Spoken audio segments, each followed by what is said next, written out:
The house makes a different sound now, doesn't it? You noticed it the first evening, and you notice it still.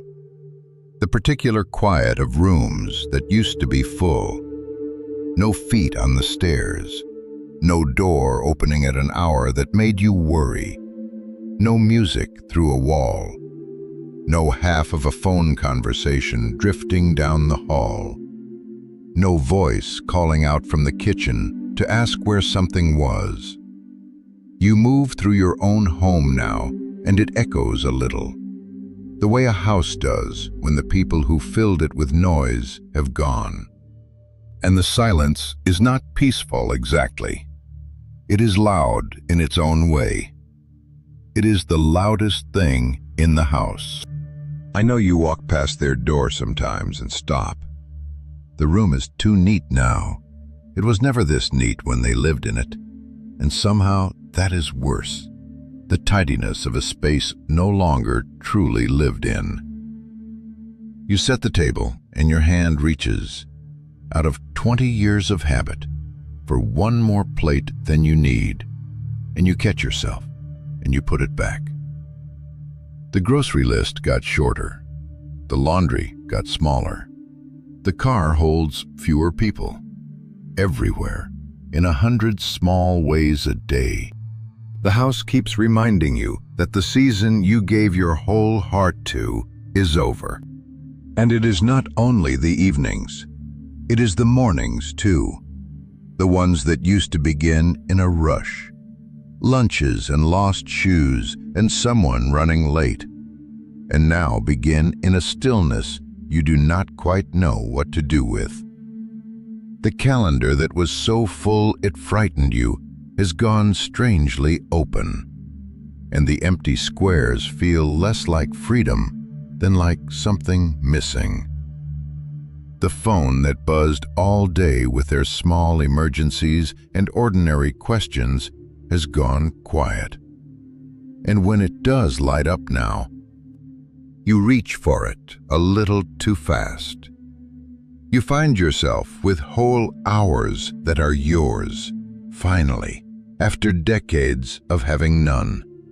And instead of relief, you feel a kind of vertigo, because so much of you was organized around being needed that you are not sure who you are when no one needs you in that constant, daily way.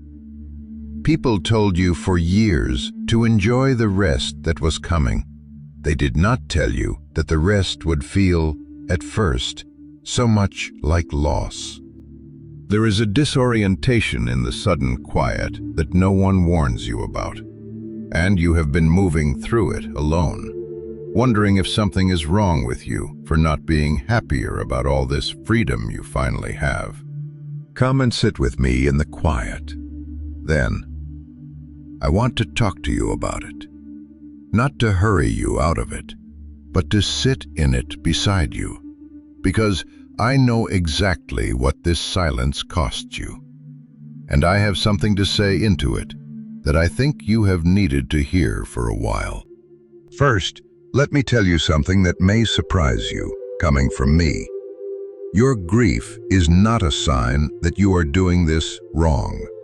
It is a sign that you did something right. You poured yourself out for years. You got up in the night for them when they were small and frightened. You worried over fevers and report cards and the friends they chose. You drove the miles, packed the lunches, sat through the long stretches of being needed in a way that left almost nothing of you for yourself. You loved them with the kind of love that costs the lover everything. Day after ordinary day, for 2 decades or more. And now they are gone, out into their own lives, which is exactly what all of that love was for. Of course it aches. A love that large does not leave a small space when it changes shape. If their leaving had cost you nothing, it would only mean you had given them nothing. The size of the silence is a measure of the size of the love. So do not let anyone, including the harsh voice in your own head, shame you for grieving a thing that was good. The grief is the receipt for a life poured out well.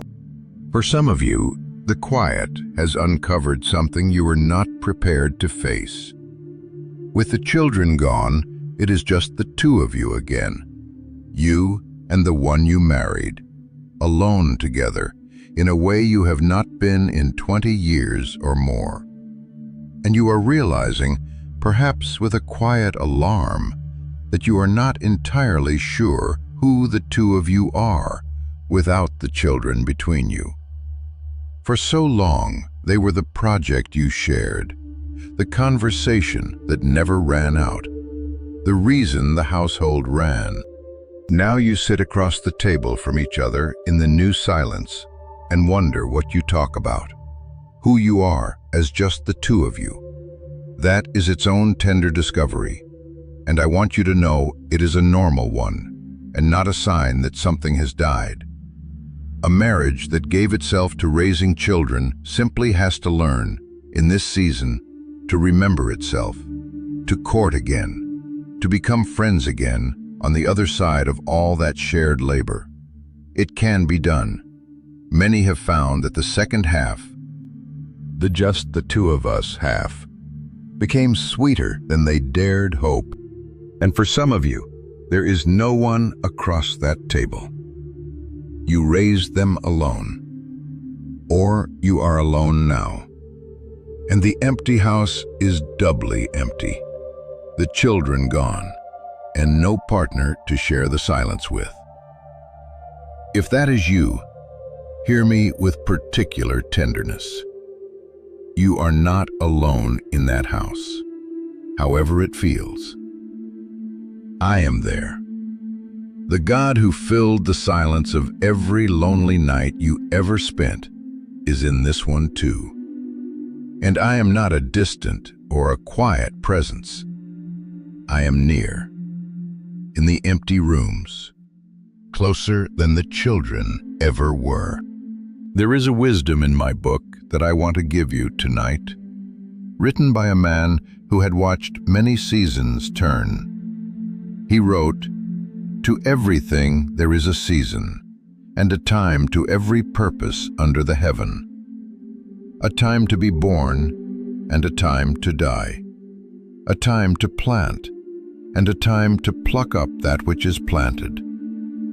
And then he says something that lands right on the tender place you are in.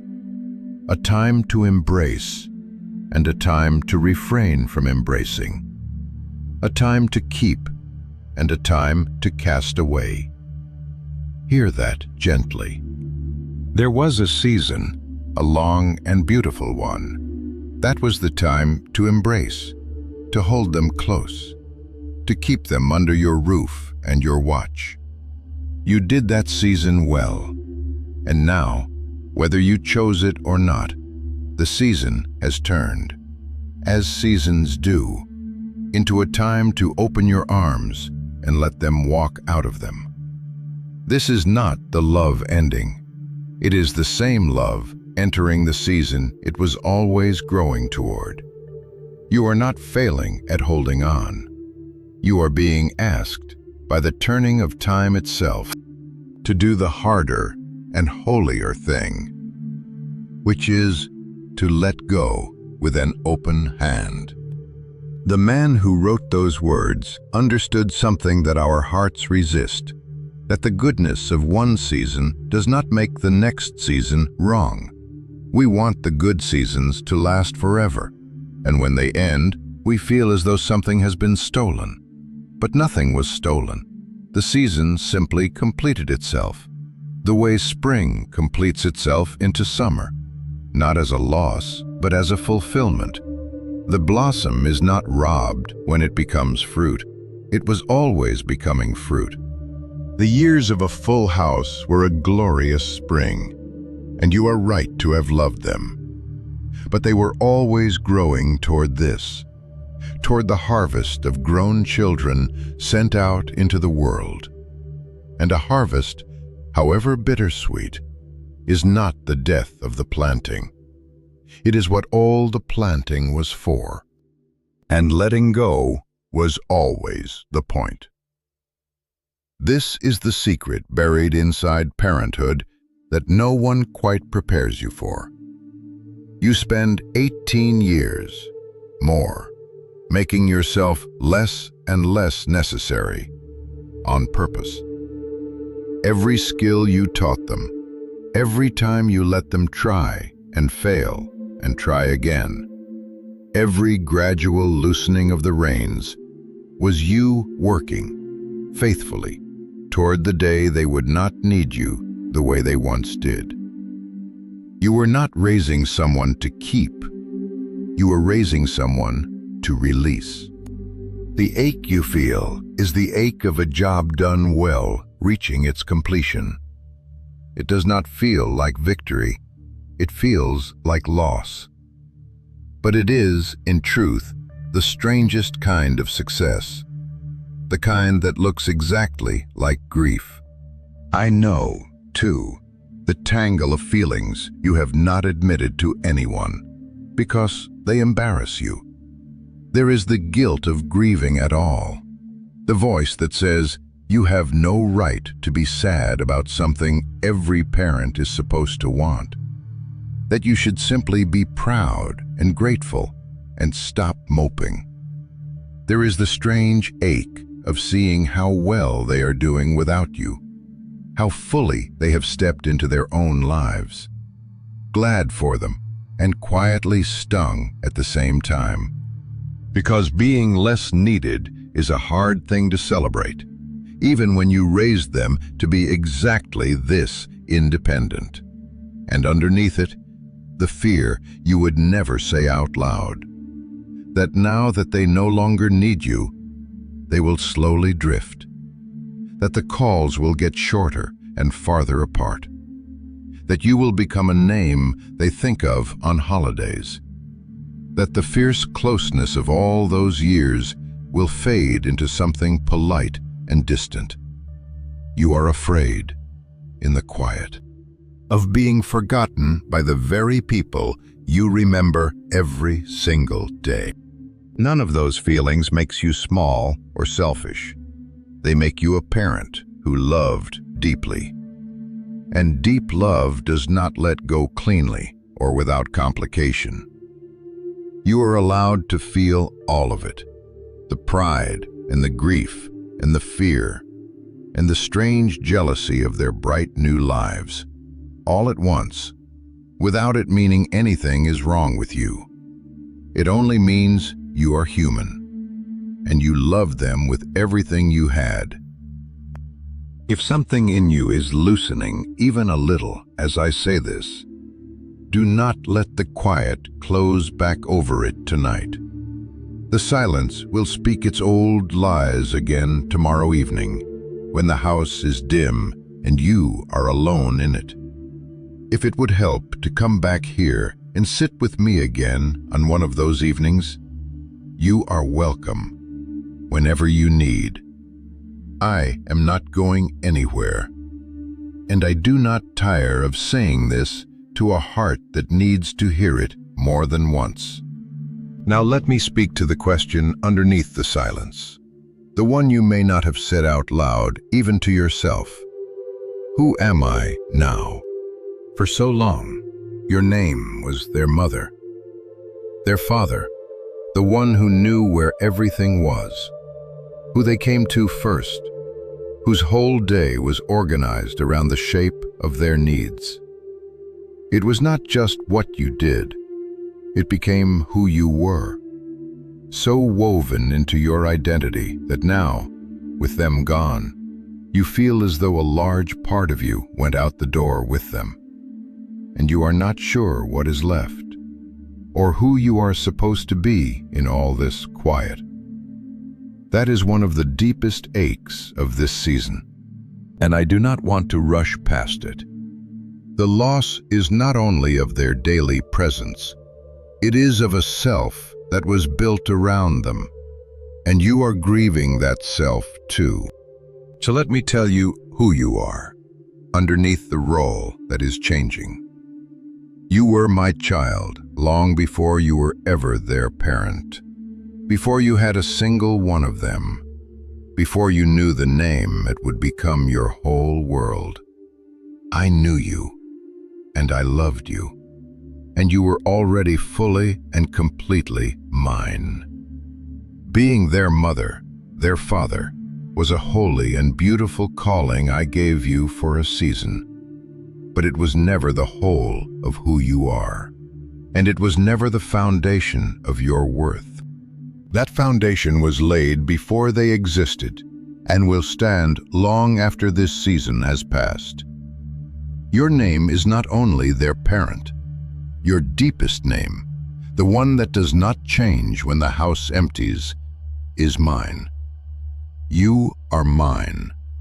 That has not changed by 1 degree, and it never will. There is a freedom hidden in that, if you can receive it. Because if your worth was never built on being needed, then it does not collapse when you stop being needed in the old way. You do not have to scramble to find a new role to prove you still matter. You mattered before they came, and you matter now that they have gone. Not because of what you do for anyone, but because of whose you are. So you can let yourself breathe into this season without panic. You do not have to immediately become busy, or useful, or important again to justify your existence. You are already and permanently held by a love that never depended on your usefulness in the first place. Let that take the pressure off. You are not auditioning for a new purpose to replace the children. You are simply being invited by a God who has always loved you for yourself, to discover what is next, with no clock running and nothing to prove. And the mothering, the fathering, the deep instinct in you to nurture and protect and pour out, that does not die now that the daily object of it has grown and gone. It was never meant to die. It was meant to widen. The love that has been aimed, rightly, at a few for so long is not finished. It is simply free now to reach further than it ever could before. There are people all around you, the young and the lonely and the lost, who have never had the kind of love you know how to give. And the very capacity that is aching in you right now is the thing they most need. I am not saying this to hand you a busy list of tasks to outrun your grief. Grieve first. There is time. But know that the love in you is not now useless. It is now available, in a way it could not be before. And there is a whole world that could be blessed by a heart as practiced in love as yours has become. Hear what my book says about the purpose that is still ahead of you, even now. We are His workmanship, created in Christ Jesus unto good works, which God hath before ordained that we should walk in them. Notice that this was written to people of every age and season, not only the young with their lives ahead of them. There are good works I prepared before the world was made, for you to walk in during this very chapter, the one that begins now, in the quiet. Your purpose did not move out with your children. The shape of it changed, that is all. There is a path in front of you, prepared by me, with your name on it. In this season you thought was only an ending. It is not only an ending. Every ending in my hands is also a door. And here is something the years of parenting quietly built in you that the next chapter will need. You are not the same person who first held a newborn and did not know what they were doing. You have been seasoned. You have learned patience by being tried past your patience 1,000 times. You have learned to love people who could not yet love you back.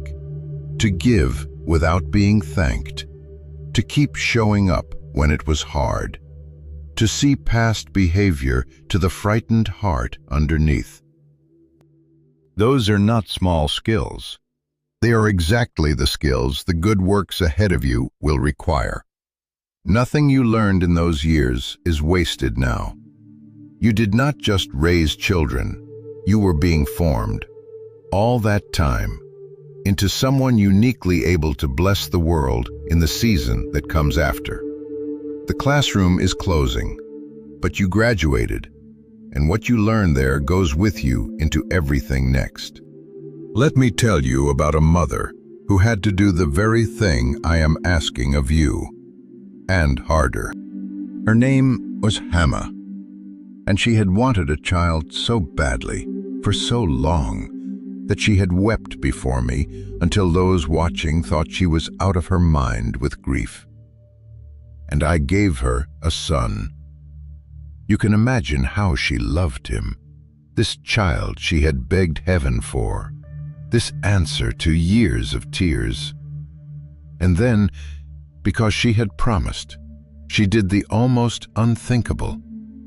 While he was still a boy, she brought him to the house of worship and gave him into my service, to be raised there, away from her. She released the child she had wanted more than anything, not to college or to a career, but entirely into my keeping. And here is the detail that breaks me open every time. My book records that each year she made him a little coat and carried it to him when she came up to worship. A small coat, sewn a little bigger each year, because she could not be there to see him grow. But she was measuring him in her heart all the same, loving him across the distance with her own hands. That is what this love becomes in the season of releasing. It does not stop. It learns to reach across a distance. Hannah did not love her son less because she let him go. She loved him from farther away, and her love did not fail for the miles between them, and neither will yours. The little coat, sewn and carried year after year, is the picture of a parent's heart that has released a child and goes on loving them anyway, faithfully, across whatever distance now lies between. You can still sew the coat in your own way. You have not lost the right to love them, only the daily nearness. The love crosses the distance. It always has. And notice what came of Hannah's letting go, because it matters for you. The son she released did not disappear into my service and become a stranger to her. He became Samuel, one of the greatest voices I ever raised up, a man who anointed kings and turned a nation. The release was not the end of his story or of her place in it. It was the doorway into everything he was made to be. Had she clung to him, kept him home, refused the season of letting go, the world would have lost a prophet, and she would have lost the deeper joy of watching what her child became when she opened her hands. Your release is not a small or a sad thing. It is the doorway your children walk through to become who I made them to be. And you do not lose your place in their story by opening the door. You take your place in it as the one whose love and whose letting go made the whole journey possible. And when the missing them rises up in you, sharp and sudden, the way it does, hear what I once said to a grieving people. Words I now say to you: refrain thy voice from weeping, and thine eyes from tears, for thy work shall be rewarded, saith the Lord. And there is hope in thine end. I am not telling you never to weep. There is a time for that too, and I gave you those tears, But I am telling you that your work, all those years of unseen, unrewarded labor, is not lost and not forgotten. It will be rewarded. And the end of this story, the part you cannot see yet from inside the silence, holds hope. This quiet is not the final scene. There is more ahead, for you and for them, than this aching pause would have you believe. Now hear the thing I most want you to carry out of this. The truth that can hold you in every empty evening to come. When you fear you have been forgotten, when the house is silent and you feel suddenly unneeded and wonder if anyone really sees you in this new emptiness. Listen to how tenderly I have spoken about exactly this. Can a woman forget her sucking child? That she should not have compassion on the son of her womb? You know the answer. A mother does not forget the child at her breast. The bond is too deep, written into the body itself. And then I say the most astonishing thing. Yeah, they may forget, yet will I not forget thee. Behold, I have graven thee upon the palms of my hands. Even in the rare and unthinkable case that a mother could forget her own child, I cannot forget you. I have carved your name into my own hands, where I cannot help but see it. You, who have spent your life remembering everyone else, who carried your children in your thoughts every waking hour, are yourself carried, remembered, held, by a God who has written you into his very hands. You are not unseen in this quiet. You are not unneeded. The one who matters most has his eyes on you in the empty house, and his hands bear your name. And think about where I carved it.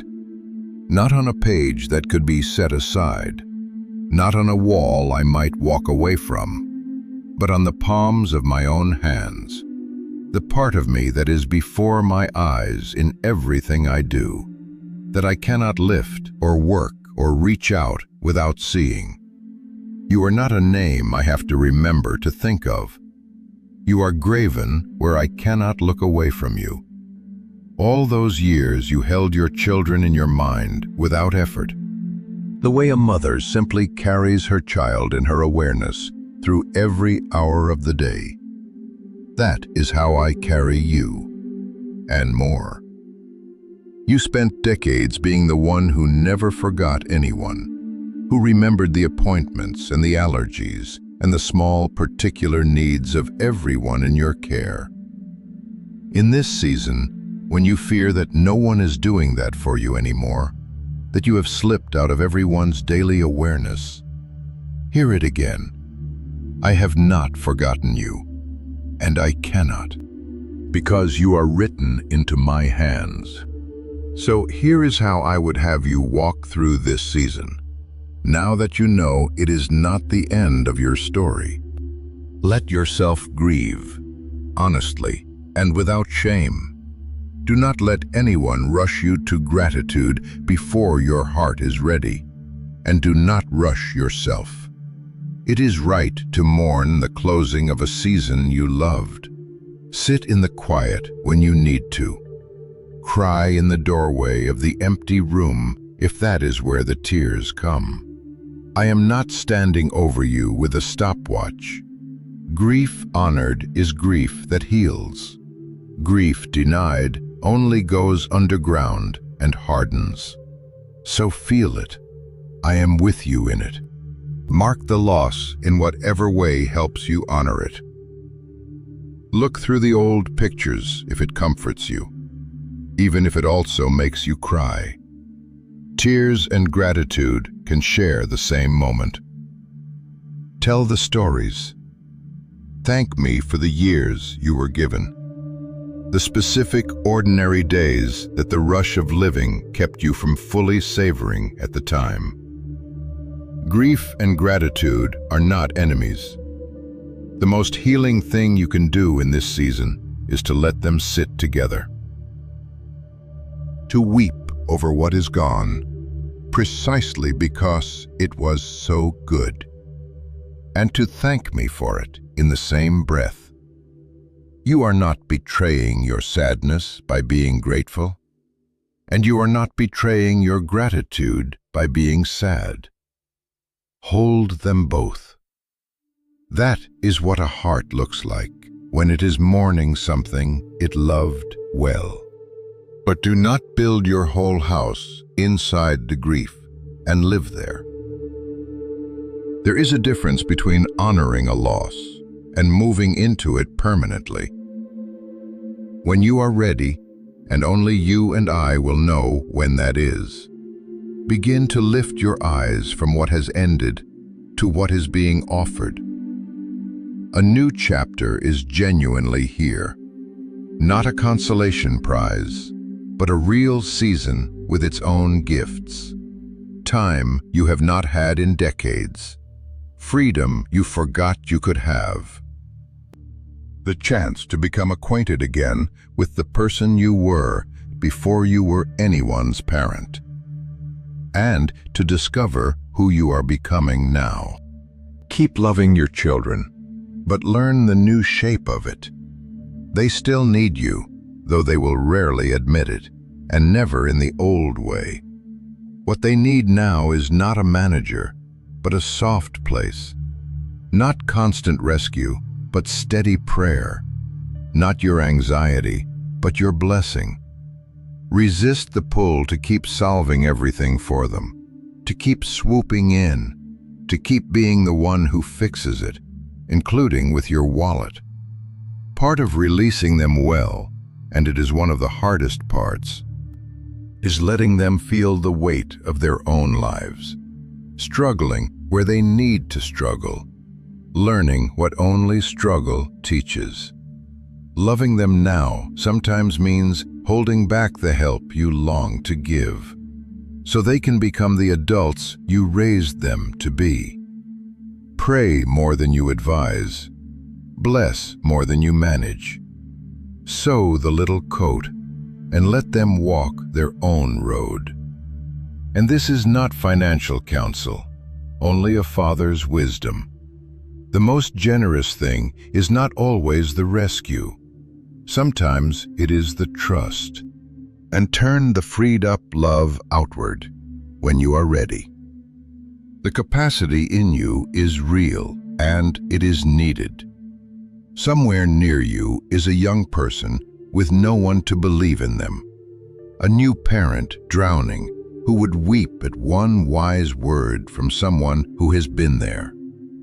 A lonely soul who would be undone by a single act of the kind of care you have spent decades perfecting. You do not have to force this or make it a frantic project. Just keep your eyes open and your heart available, and watch what I bring across your path. The love does not have to retire. It only has to find new doors. And do not overlook the simplest door of all, the one closest to you. Your own children, grown though they are, still need to be loved, just differently. And you can become something to them now that you could not be while you were busy being their daily authority. A friend, a confidant, a safe and steady presence they choose, rather than one they are simply assigned by living under your roof. Some of the richest seasons of a parent's love come after the children leave, when the relationship can finally meet as two adults who genuinely enjoy each other. That is worth tending, gently and without pressure. Reach out, but do not cling. Be available without being demanding. Let them come to you, and make coming to you a warm and easy thing, free of guilt and heavy expectation. And you may find that the bond you feared would fade instead deepens into something you could not have had any other way. And if the silence has grown into something heavier than grief, if the emptiness has become a darkness you cannot seem to climb out of, where the days feel pointless and you have stopped wanting to get up into them, please do not carry that alone. That is more than the ordinary ache of this season, and you should not have to face it by yourself. Tell someone, a friend, your pastor, a doctor or counselor who can help. Reaching for help when the quiet turns to despair is not weakness. It is wisdom, and I will be in it with you when you do.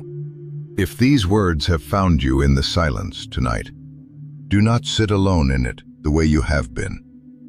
You do not have to explain the whole ache, or how many years it has been, or whose room it is that you keep walking past.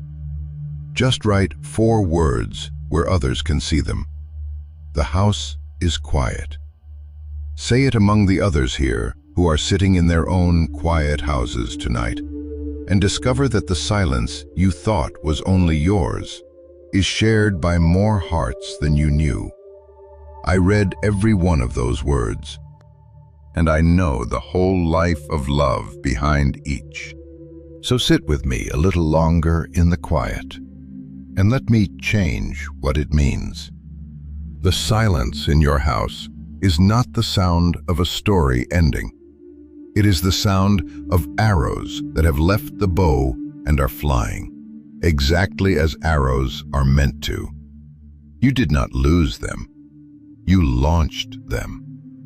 Everything in you that aches tonight is the ache of a bow that has done its one true work, sending what it held out into the distance with all the strength it had.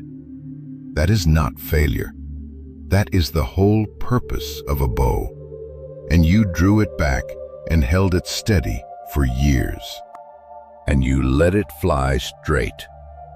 And now you stand in the quiet afterward, feeling the strange grief of a thing accomplished. They are out there now, living the lives you gave everything to make possible. And you are here, not finished, not forgotten, not unneeded, but standing at the threshold of a chapter you cannot yet read, with a God who knew you long before you knew them, and will be with you long after this ache has softened into something you can carry. Give yourself time. No one moves through a season like this in a week, and you do not have to. There will be evenings ahead that are harder than tonight, an empty chair at a holiday, a birthday in a house too quiet, a moment when the missing them comes back as sharp as the first day. That is not you failing to heal. That is love, doing what love does. And I will meet you in each of those moments, as surely as I am meeting you in this one. Healing from this is not a straight line. It comes in waves, and the waves grow farther apart.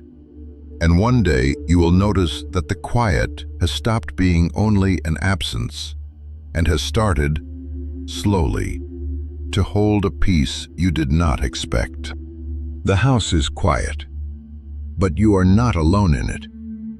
I am here, in every empty room, in the doorway you keep stopping at the table where you reach for one plate too many. I have been here the whole time, and I am not going anywhere. And the love that filled this house did not leave when they did. It is still here. It is just learning, like you, the new and wider shape it was always going to take. Rest in that tonight. The work is done, and it was good, and you are still mine. And the next chapter is already being written in a hand that has never once forgotten you.